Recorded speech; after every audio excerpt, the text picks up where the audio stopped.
వివిధ ప్రాంతాల నుండి వివిధ కోరికలతో ఇక్కడ కర్మాన్ఘట్ ఆంజనేయ స్వామి వారిని దర్శించుకోవడానికి వచ్చే ఆ భక్తులతో ఆలయ పరిసరాలు కూడా కిక్కిరిసిపోతూ ఉంటాయి.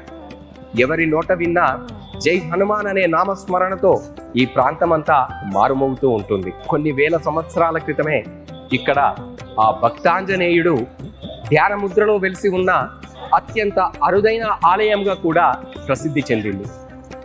భక్తులు తమ కోరికలను నెరవేర్చుమని, సకల శుభాలను ఇవ్వమని వివిధ ఆలయాలకు వెళ్తూ ఉంటారు.